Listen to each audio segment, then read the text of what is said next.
भाइयों को नमस्कार।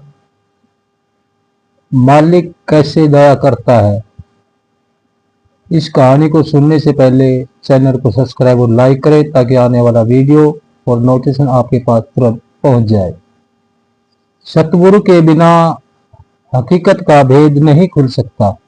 न कोई मन माया के बंधनों से छूट सकता है और बिना शब्द के न कोई मालिक से मिल सकता है। केवल सतगुरु ही सूरत को शब्द के साथ जोड़ता है।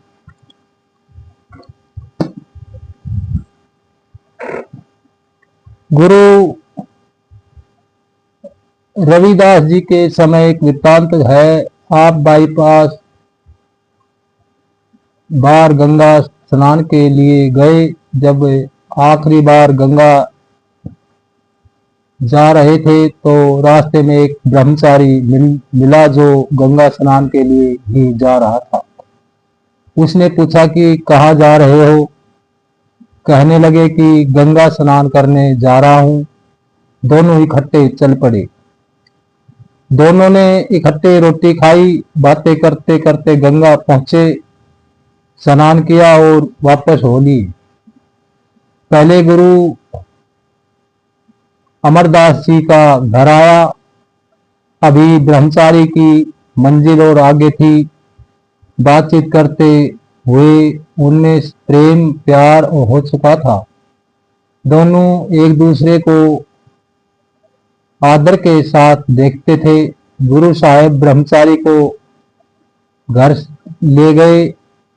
जब रात को सोने लगे तो ब्रह्मचारी ने पूछा, भाई अमर, तुम्हें गुरु के नाम लिए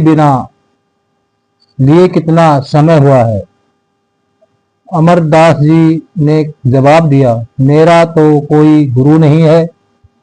यह सुनते ही वह बोला, क्या तेरा कोई गुरु नहीं है?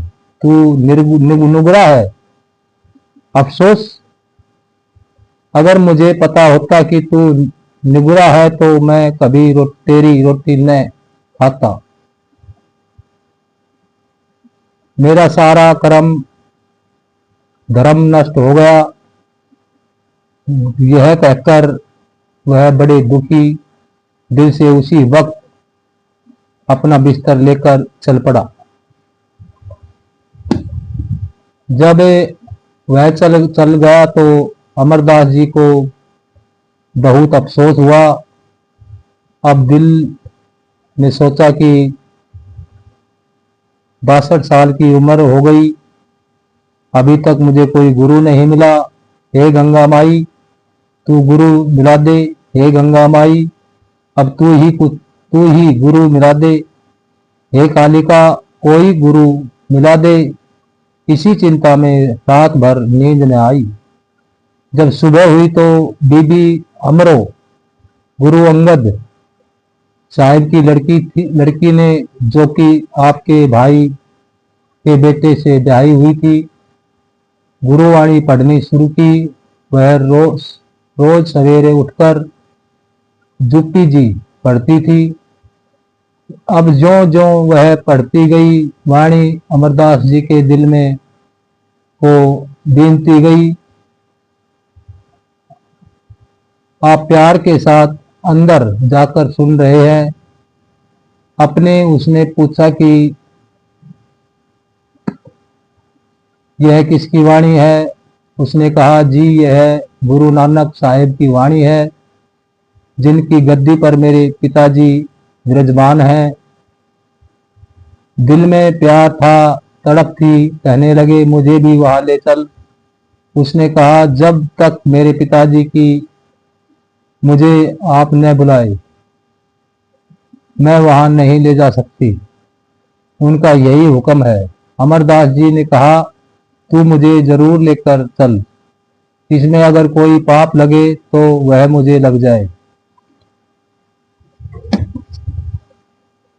अगर मेरे पिताजी नाराज होंगे तो मेरी जवाबदारी है। आखिर वह उन्हें साथ ले गई। जब गुरु अंगद साहिब के दरबार के नजदीक पहुंची तो बोली कि आप बाहर ठहरे, मैं अंदर जाकर अर्ज करती हूँ। जब अंदर गई तो गुरु अंगद साहब ने कहा, बेटी, जिसको अपने साथ लाई हो उसको अब अंदर भी ले जाओ। अमरदास गुरु अंगद देव की हजूरी में पेश हुए तो उनके चरणों में गिर पड़े। नाम का भेद पाने के लिए विनती की। गुरु अंगद देव जी को अमरदास के प्रेम की तड़प और उनकी योग्यता का ज्ञान था, इसलिए गुरु अंगद देव जी ने उन्हें शिष्य स्वीकार कर लिया और समय आने पर उन्हें अपने रंग में रंग कर अपना स्वरूप बना लिया और अपना उत्तराधिकारी नियुक्त कर दिया। यह अतुलक इस बात से नहीं कि जिस प्रकार गुरु अंगद देव जी ने अमरदास जी को रूहानी दौलत से भरपूर कर दिया और उन्हें अपना रूप बना लिया, बल्कि इस बात से है कि जिनको मनुष्य जन्म पाकर पूरा गुरु मिल गया, उनका जन्म सफल हो गया। वे अभाग्य है जिनकी सारी उम्र गुजर गई दुनिया के काम करते हुए, लेकिन अब तक पूरा गुरु नहीं मिला।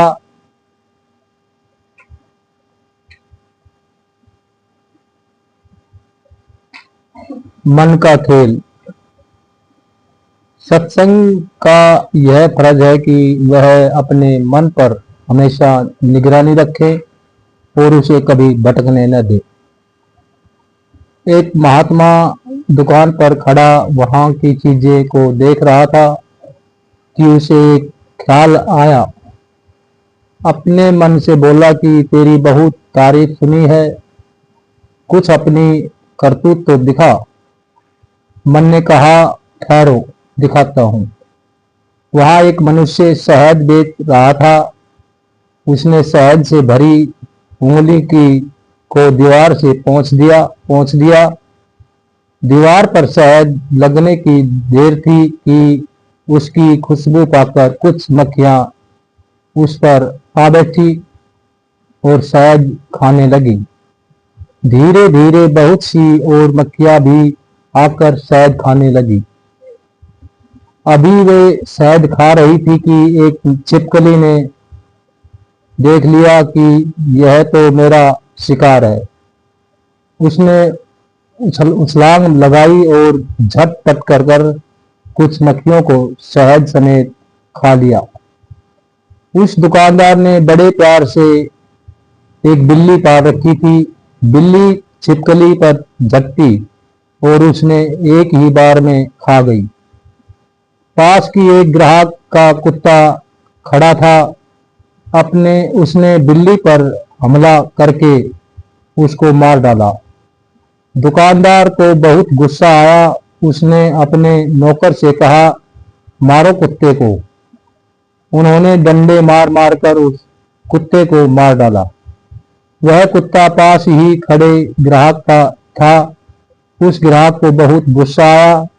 उसने दुकानदार को गाली निकालने की देर थी कि दोनों आपस में लड़ने लगे। दुकानदार के साथ उसके नौकर थे और ग्राहक के साथ बहुत से लोग थे। खूब लड़ाई हुई तो मन ने उस महात्मा से कहा, ये मेरा खेल है, ये मेरे धोखे हैं। मैं लोगों के मन में इच्छाएं पैदा करके उनको मूर्ख बनाता हूँ।